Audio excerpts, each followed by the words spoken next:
Snaps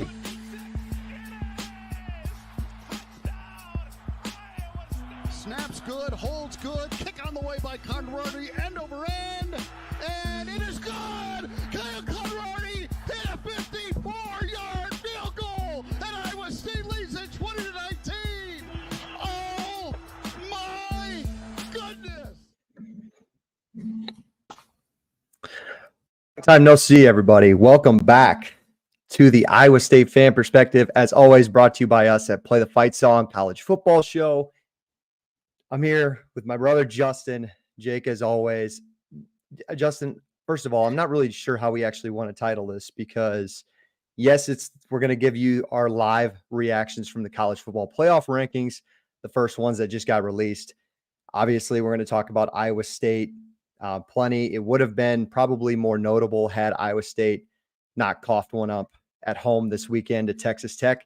Would have been interesting to see where they were kind of placed, but nonetheless, your Iowa State Cyclones are in the top 25 college football playoff rankings, slotted in at 17th, but there is a lot more to these rankings that I think me and you really want to get on here and talk about. So how are we doing tonight? Are we ready to roll with this? Yeah, I am. I mean, this is the announcement we've all been waiting for these rankings to drop on this second Tuesday of November. But yeah, I don't know. Where do you want to jump in with all this here? It would have been a lot. I feel like this podcast would have had a lot different feel to it if, like you said, Iowa State would have won. I think I would have been a lot more frustrated right now than I really am. Although this has made me think about Saturday a little more, which has me just a little bit pissed off. Yeah, I mean, it probably lights fuel to the fire. I think our Cyclone followers kind of feel the same way. But, I mean, you're still in the mix, right? So everything still counts. It's still important to where you kind of see, if we're just going to go Iowa State side, 17th on the poll. I was really interested to see where the committee would have slotted Iowa State because, like some other teams, the AP poll does not necessarily match what the College Football Playoff Committee was thinking. And for Iowa State, they were both kind of hand in hand. They kind of kept them in the same spot. At least I was pleased to see them at 17. I don't know about you, if we want to start there. Yeah, should we start with Iowa State? Start with Let's them at do 17. I think that's probably about right for where they should be now. The AP's got them at the AP had them at 17. Yeah, they're both at 17, right? I think AP has them at 18th, actually. Oh, okay. Well, fair enough. And then, like, on a lot of, if you look at like the power metrics and stuff like that, a lot of rankings have us around 18, regardless of record. So, I mean, I kind of think that's where they're at. It's kind of tough to look at something like this and not get into the hypotheticals of where they would have been if they would have won. But at the same time, I kind of feel like that's exactly the thinking that we need to be getting away from and kind of the thinking that got us into the position that we're in today. Yeah, and it really seems like the playoff committee just kind of put Iowa State and Colorado and Kansas State kind of all in the same pot because I don't think they really know where to put these 1 and 2 loss Big 12 teams. We can gripe about it. Before we get into all of that, guys, as always, we are partnered by our friends at No Rivals. Shop norivals.com. Best hats in all of collegiate sports. All the best brands. If you're a fan of any school or just want to rock any sweet hat at your tailgate, go check these guys out. Use the code PTFS at checkout for free shipping. Like the video, subscribe to our channel. As always, at Play the Fight Song, we do a live Wednesday night college football show as well as Sunday recaps. So if you're a college football fan from anywhere across the country, we appreciate you guys tuning in tonight if you're not from the Iowa State side. So welcome in there. Justin, I will start us off by, if you didn't pay attention to it for our listeners, let's go 25-1 really quickly here. Not going to talk about the bracket yet. Your college football playoff rankings starting at 25 is Army, 24 Missouri, 23 Clemson, 22 Louisville, 21 Washington State. Like we just talked about our Big 12 teams. At number 20, we have Colorado. 19, we have Kansas State. 18, we have Pitt. 17, your Iowa State Cyclones. 16, Ole Miss. 15, LSU. 14, Texas A&M. 13, SMU, your first team left out of a hypothetical 12-team playoff. Number 12, we got Boise State. Number 11, we have Alabama. Number 10, we have Notre Dame. Number 9, we Sham. have BYU, who will Sham. be your 4th seed because they are the conference champion out of the Big 12. 8, you have Indiana. Another 7, sham. you have Tennessee. Justin, you got to let me get through this. 6, we have Penn State. 5, we have Texas. 4, we have Miami. 3, Georgia. 2, Ohio State, who will be your 5 seed because your 1 seed is your Big Ten champion in Oregon. Justin, I don't want to dive into the top 5 yet. We have a ton of content we need to get to. Let's kind of start the back because I know you expressed some valid opinions. Let's talk about that quick. We talked about the differences between the AP and the rankings, and it was really basically from that 18 to 25 range. Pitt ranked 18th in the CFP poll after getting trounced by SMU. They are 23rd in the AP poll. Missouri, I know you'll have some opinions on that, Justin. They make the CFP poll. Vandy is your 24th AP poll. I actually sided with the AP there for a minute. Louisville is 22nd. They are 25th in the AP. Clemson at 23, where in the AP they're actually higher. So interesting to see them really bring down Clemson in that regard. And then Justin,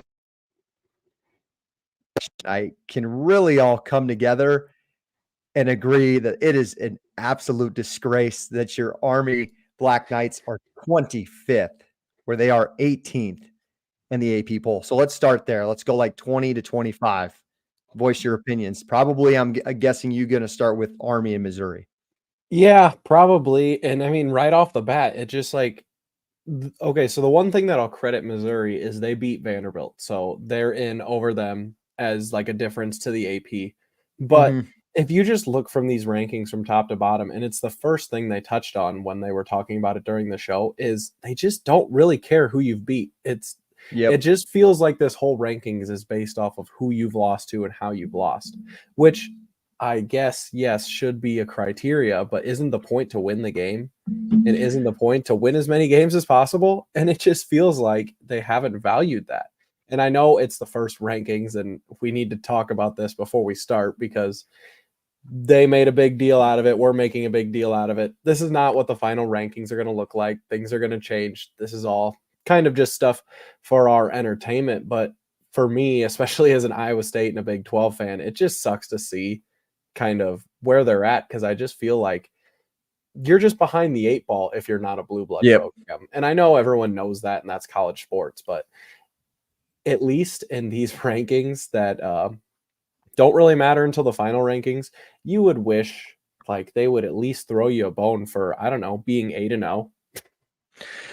Yeah, you talked about that, right? You said you think it matters more on who you've lost to than who you've beaten. And it's just, which is confusing because, yes, we understand that Missouri, their only 2 losses right now are Alabama and Texas A&M, both being on the road.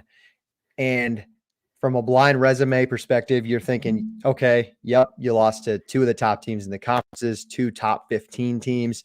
Well, resume forgets to tell you that I believe you've scored 7 points in 2 of the combined games. You've lost by a margin of, I believe it's 35. You got beat 34-0 against Alabama. I think Texas A&M hung 41-45 on you. And then on the other side, you look at Army.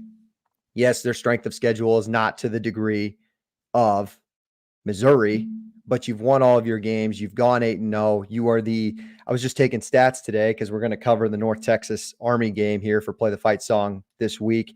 Army is the number 1 scoring defense in all of college football, and they are top, I believe, 15 in scoring offense in all of college football. So they've absolutely dismantled all of these teams. They're kind of comparable to where Indiana is at. We'll get to Indiana and how the bracket was kind of shaped up in a minute. But the one thing I did like to see, but also really confused by Clemson getting put all the way down at 23 after getting beat pretty soundly at home by Louisville and dominated by Georgia. We all know that. But Pitt also just came off of a week where, first of all, the offense has been sputtering for the last 4 weeks. That's That's well known. I mean, since ACC play, this Pitt offense has been terrible. And then this week it showed.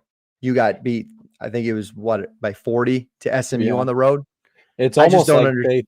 it's almost like they would think SMU is really good, but no, SMU is 8-1 But they or didn't whatever. reward It doesn't get SMU. to crack the top 12.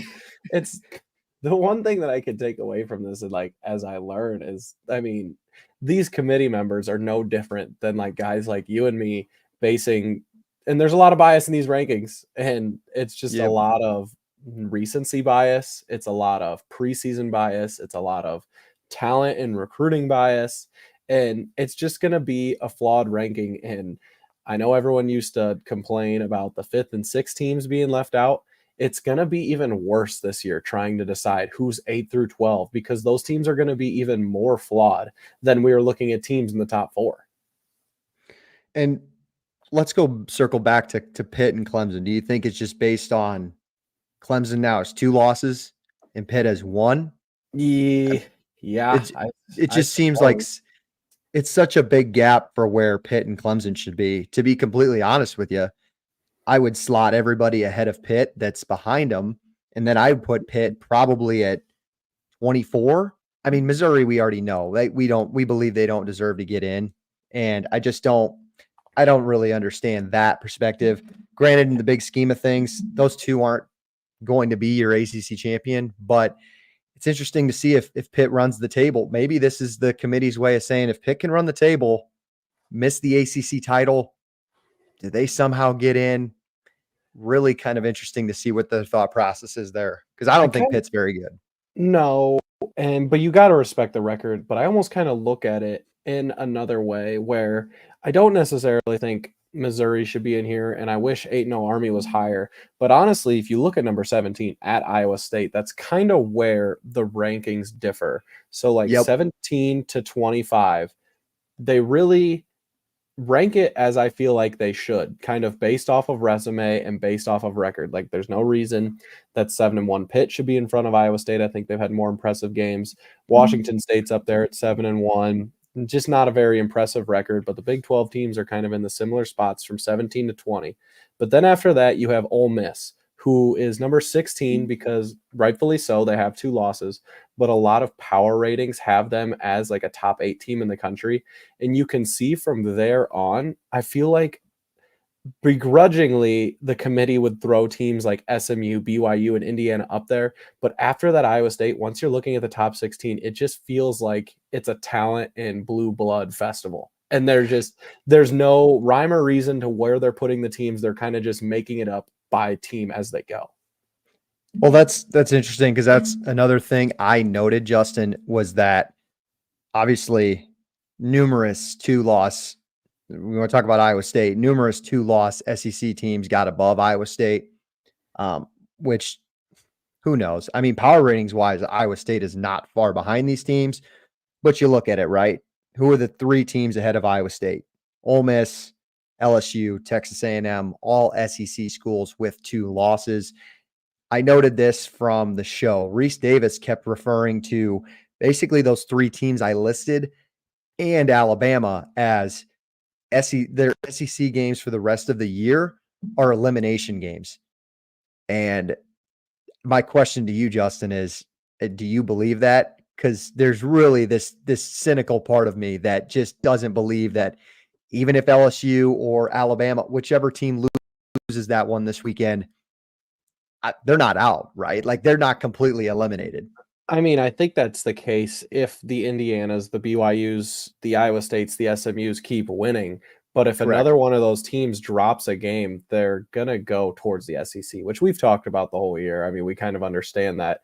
And I try to look at it from the perspective of like Iowa State basketball, where they're kind of the Big 12, and basketball is kind of like the SEC of football, where you're going against top tier talent every week, more often than not.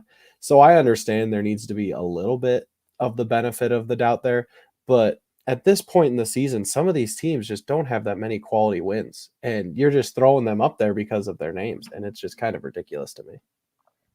We'll get to some more of that stuff in a minute. By the way, a lot of new listeners may be tuning in. Again, appreciate you guys tuning in. Let us know if you guys have any questions or concerns. I'm sure everybody's got their own opinions on these live rankings. Colin, we see in the comments, as always, he's always on our Cyclone videos. Appreciate you joining us, Colin.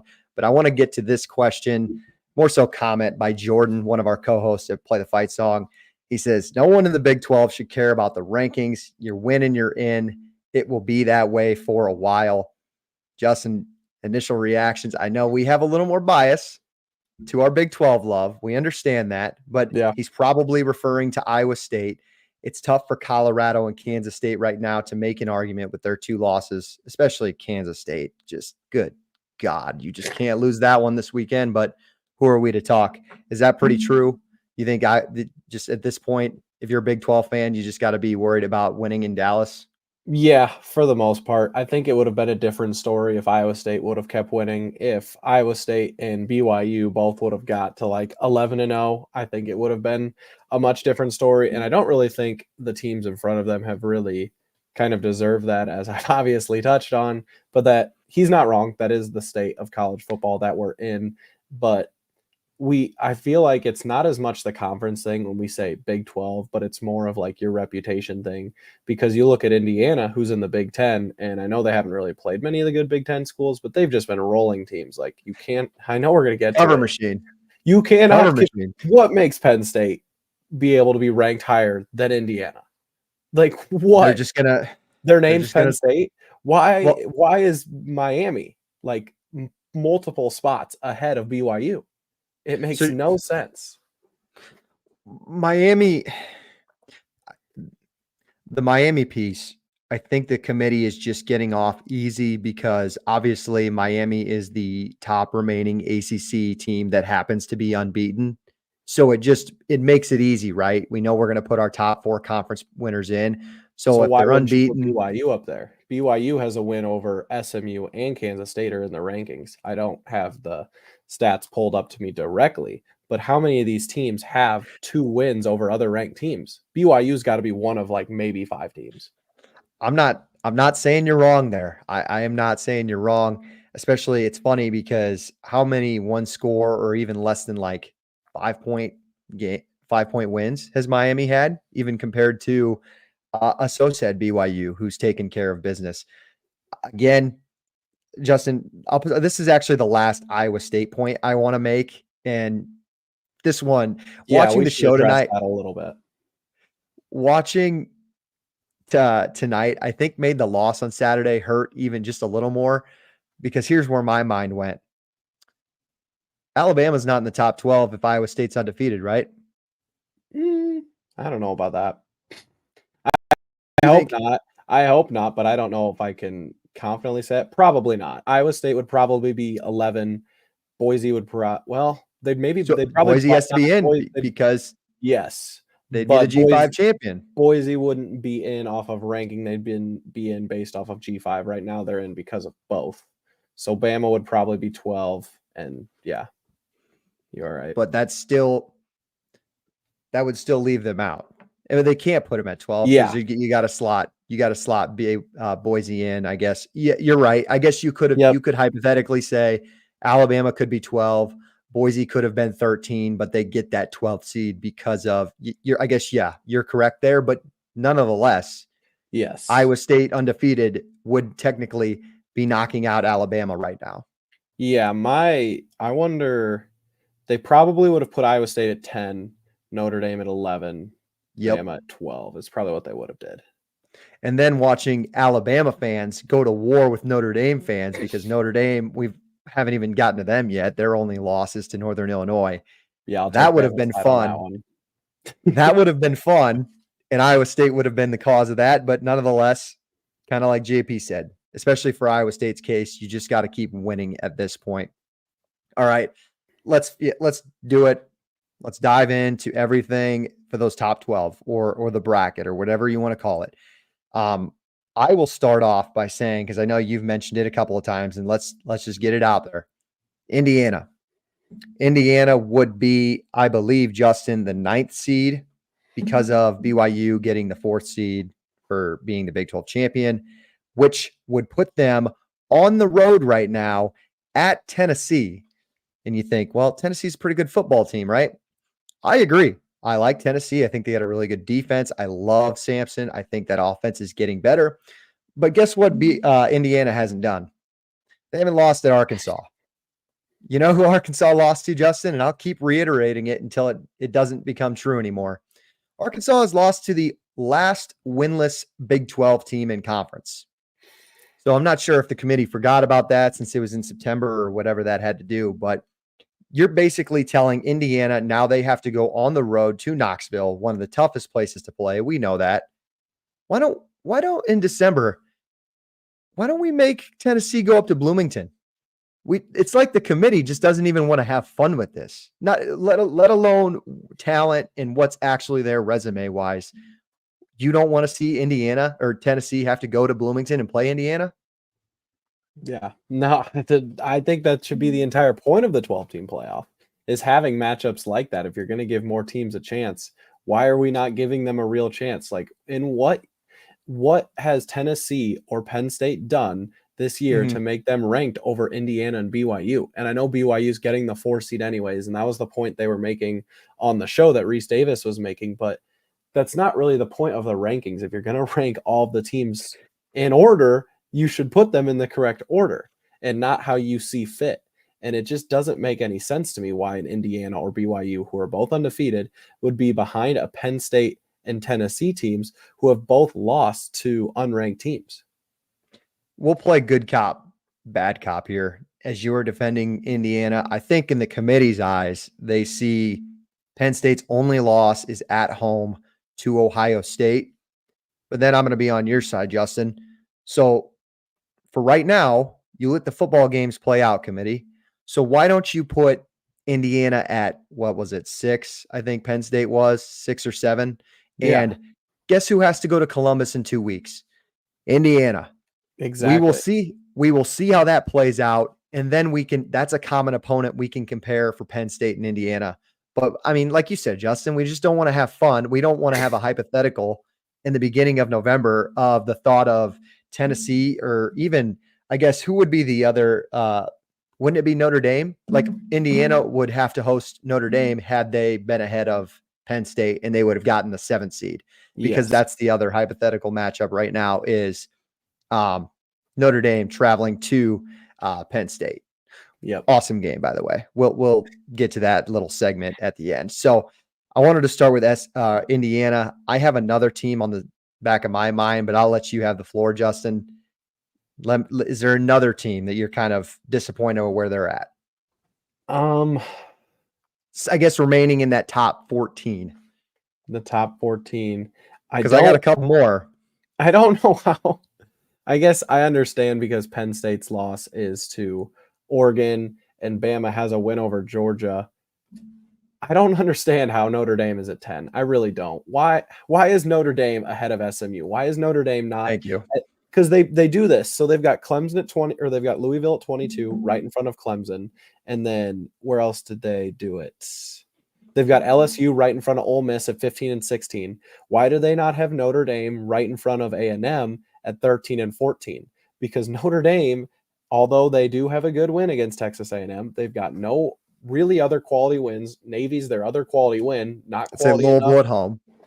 Louisville at home also. Sorry, I forgot about that one. But SMU, when we're looking at quality of loss, SMU's only quality loss is to BYU, who's undefeated. And it just doesn't make any sense to me that Notre Dame is ahead of both of those teams.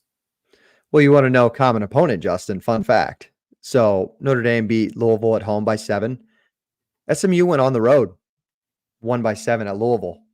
So you can't say that they don't have common opponents and you can't compare and contrast. It's funny because what's a bigger slap in the face at this point, Justin?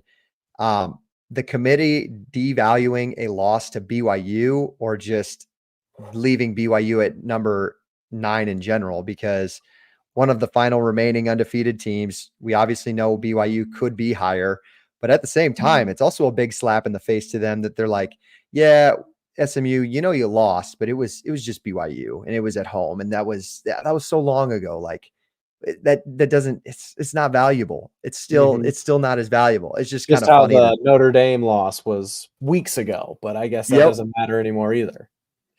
it's just funny how some of this stuff works. And I If guess I I was don't. if I was a BYU or Indiana fan, I'd be losing my mind. It's kind of just it kind of like I said, it's literally a slap in the face to both of them, not just one. It's basically saying your only loss is too detrimental, even though the 10th seed lost to a MAC school who has one MAC win. No disrespect to the Because MAC. We don't disrespect the MAC around here. that's some big Mac games on right now, don't we? Yeah, we do. We might have to get our listeners out of here so they can watch some action. But Justin, sorry, go ahead. I cut you off. Because we're talking about BYU and Indiana, how they should be in front of teams like Penn State and Tennessee. But you don't even need to look at the teams that have losses. I touched on earlier. What makes Miami at 4 a better resume than an Indiana or a Penn State resume? It's just because their name is Miami. Yep. And And like I feel said, like that's the main takeaway of it. And I mean, we could sit here and rattle off about these guys we could rattle off about the suits for a while. Shout out Morgan there. But it really doesn't matter a whole lot. And you tie it back into like in the Iowa State perspective. I'm really frustrated about that loss on Saturday and just because it would have made the committee's job so much harder this week. Just obviously as an Iowa State fan, yes, we want our team to be undefeated and to be in this playoff race, but just to see the playoff committee mess it up even more, because there would have been more controversy had they tried to put an undefeated Iowa State team in there.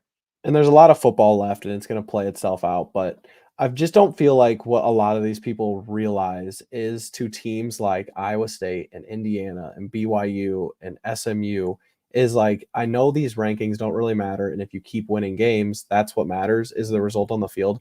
But the point that they do these rankings is to bring people in and to make fun of like have fun with the sport and stuff like this gives hope to teams like this.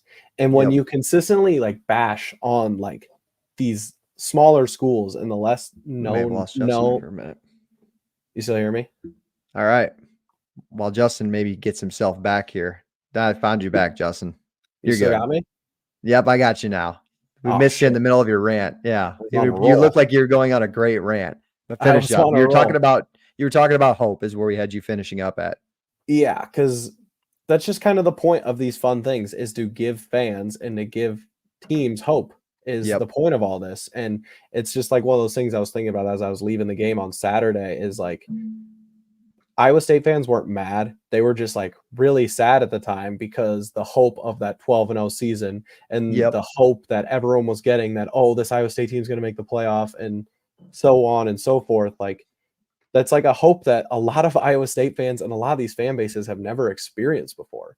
And it's just such a slap in the face when you like do these rankings and you've got Reese Davis laughing about Indiana because Greg McElroy actually cares about what their rankings should be. Shout out to McElroy. And these people are laughing at him. And it's like, okay, yeah, if we're going to laugh at him, why are we paying you guys to even be up there and to do it? It's just a waste of time, which if I'm going to talk these fan bases, there's no need to get riled up about it because at the end of the day, it doesn't matter. And what matters on Saturdays is what ultimately is the point of all this.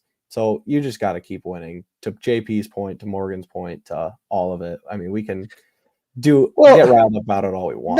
No. It's good. I mean, this is why we do it. This is why we started this podcast. This is why we like to talk about it. And to the Iowa State point about the hope and about basically how many SEC teams should get in or whatever, and how some of the fans of those guys just like want to start their own playoff. And it's like, okay, that's fine. But to the commissioner, Greg Sankey, who's just all about money, good luck getting the money when half of these conferences and half of these fan bases are tuned out. Because while obviously I'm a big college football fan, we do an overall college football show, there are a lot of Iowa State fans that would check out of an SEC playoff. But when Iowa State's sitting there at one loss and they're in the mix with everybody, that's going to give you your ranking or your TV ratings, Greg. That's like kind of how the whole point works. So to say that it's just them and nobody else, that's the hope I kind of want you to talk about. But Justin, I will say we got to do our part here, play the fight song. First of all, before I get too crazy, everybody like the video. It's helping us grow out a ton here. Subscribe to our channel. We just cover a lot of good things here, play the fight song college football wise. And we appreciate you guys tuning in for all of our videos every week. Now, How long do you think the committee sat there before they just automatically put Boise at 12? Do you think they just, was it like 5 seconds, 30 seconds? You think they spent a minute on it? Who's at 13? SMU. Oh my God. Yeah, no, that was automatic. It's like, oh, So, both these teams got one loss. Just throw them in. well, I'm trying to remember, right? Because did we mention this before? Notre Dame lost to Northern Illinois. That's right. Right? Right? Mm-hmm. Yeah. And okay. Boise, they got one loss, so they shouldn't be that high. They're kind of lucky. But who is that loss to? Oh, yeah. Wasn't that the number one fucking team in the country by 3 points? I believe that game happened on the same day. Yep. So one was a long time ago, and one just doesn't count. I'm sorry. We gotta defend our G5 brothers around here. There are some people saying that Boise could jump the Big 12 team for the automatic, whatever you want to call it, automatic top 4 conference champion.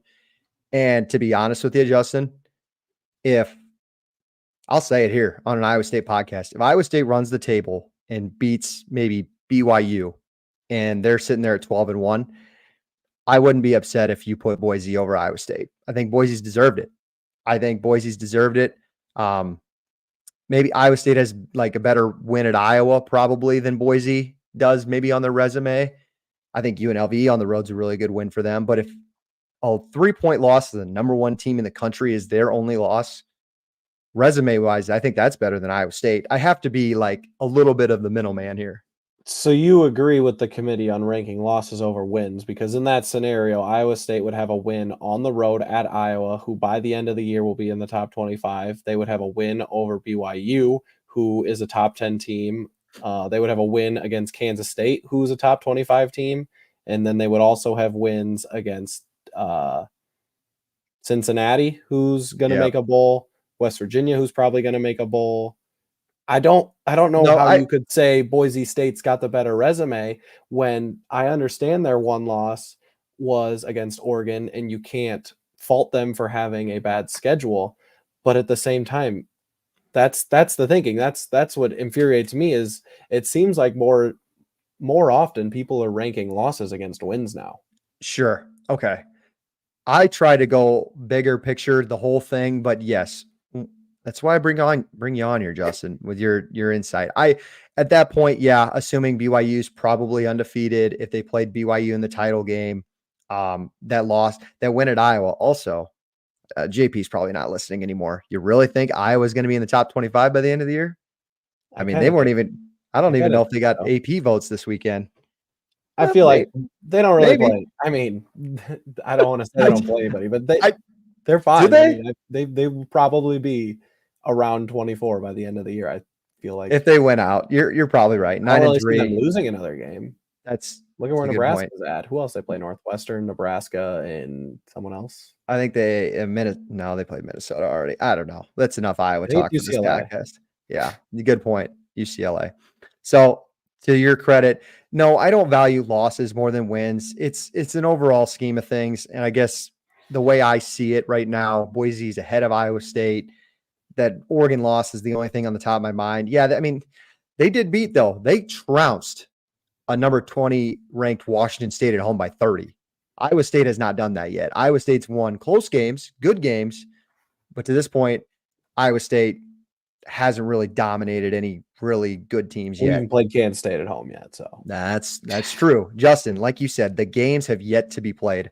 All right, we will kind of wrap this up. Again, appreciate you guys listening. Justin, do you have the bracket on the top? Do you have it in your hand right now? Yes, I do. If we were to have this playoff today or tomorrow, we got to talk about it. Like, hypothetically, what's the most intriguing matchup that you see there? I would say it's got to be Indiana, Tennessee. And I really would. Really? Are you talking the first round or? It could be both. Either what could be the quarterfinal rounds or just those first round matchups. Because I think, I don't know. I know we're trying to defend the little brands around here. But I mean, Notre Dame traveling to Happy Valley, assuming it's a night game. in a playoff game in December. I'm that's uninterested awesome. in watching two overranked teams with bad offenses play each other. I'm sorry. I mean, That's what it's the last game I'd watch. Out of any other game in there, it's the last one I'd watch. Neither of those teams winning it. No, it's not a road game. Neither of those teams are beating Georgia unless Carson Beck decides to throw 4 picks instead of 3. I'd rather watch Bama, Texas, Indiana, Tennessee, Boise, Ohio State, and then all the other quarterfinal games. Oh man, Penn State's gonna win that game 17-7. No, I think Penn State's offense is 17-14, no good. maybe. Penn State doesn't beat Notre Dame, or Penn State doesn't beat legit teams. All right, we're getting besides the point, Justin. One man's trash is another man's treasure. That's kind of how I'm describing that. That's pretty bold of you to say. We got any Notre Dame fans in the comments might lose their damn minds. I usually root for Notre Dame, like getting into the playoff more often than not. I feel like they're a little overrated right now. And if the end of the year they're 11-1 and their resume stacks up better than the rest of them, that's fine. I don't know how you can say right now today that they're a top 10 team. I just don't think that's right. So you think Indiana traveling to Tennessee is more interesting than Alabama going to Texas? With the Bama team that we've seen the last couple weeks, I feel like Texas probably is around a 7 point favorite in that game, where it'd be a good game and it'd be a really interesting rematch of last year of Texas going at Bama. I'd be more interested in seeing the winner of that game play Miami, to be honest. I was more looking at just the first round games. If I were to look at potential quarterfinal games, the winner of that Bama Texas playing Miami would probably be the best watch, in my opinion. I agree there. Here is how the 25 teams ranked, how they numbered by conference.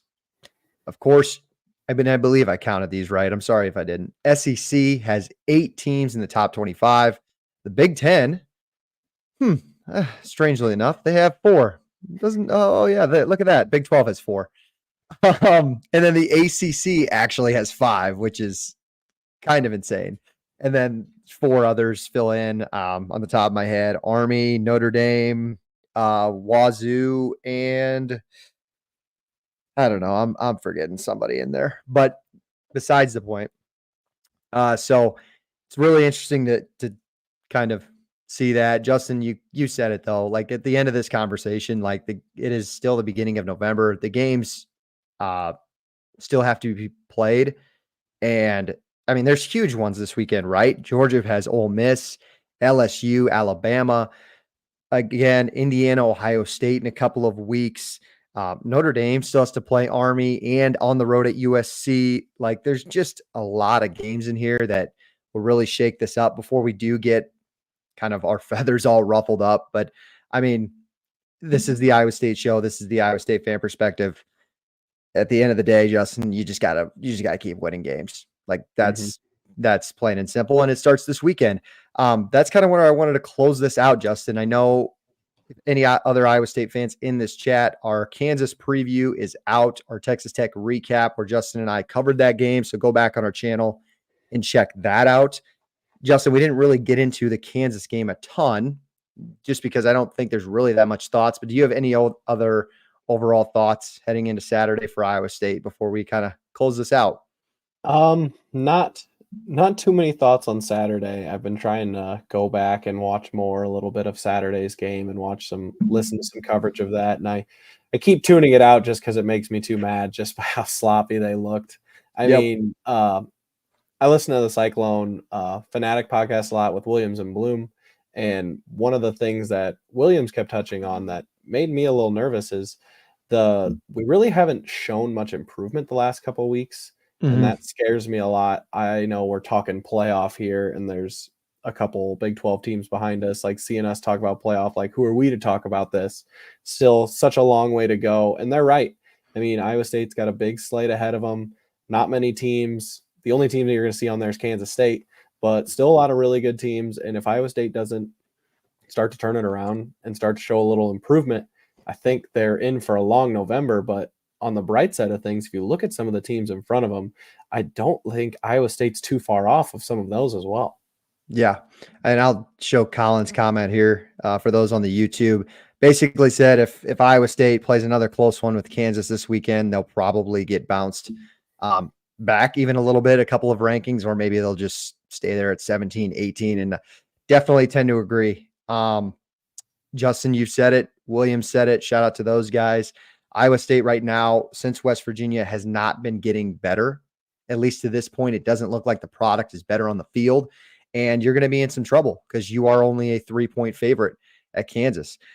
You forced Texas Tech to 2 or 3 turnovers, and you just couldn't capitalize on it. I tweeted this out today. Iowa State, what have they done well all year, Justin? They haven't been penalized. They've been one of the least penalized teams in all of college football, the top 5. They were averaging like 3 penalties a game. You had 8 on Saturday, and it crushed you. One of them took away a pick. Others took away good drives, good momentum, offensive drives. And Cam Parks goes in comments, well, UCLA had 9-1 against Nebraska. And I said Texas Tech had 10. Well, what does that mean? Iowa State is such a minimal risk team that they can't afford to have 8 penalties. Like the way they want to play the game, they don't set themselves up to dig themselves out of holes. No, you can't. And we touched on it too. You can't give up 7 on the first possession. And Iowa State is a good football team at their best. They complement both sides of the ball really well, but these last couple of weeks they haven't. And I don't know.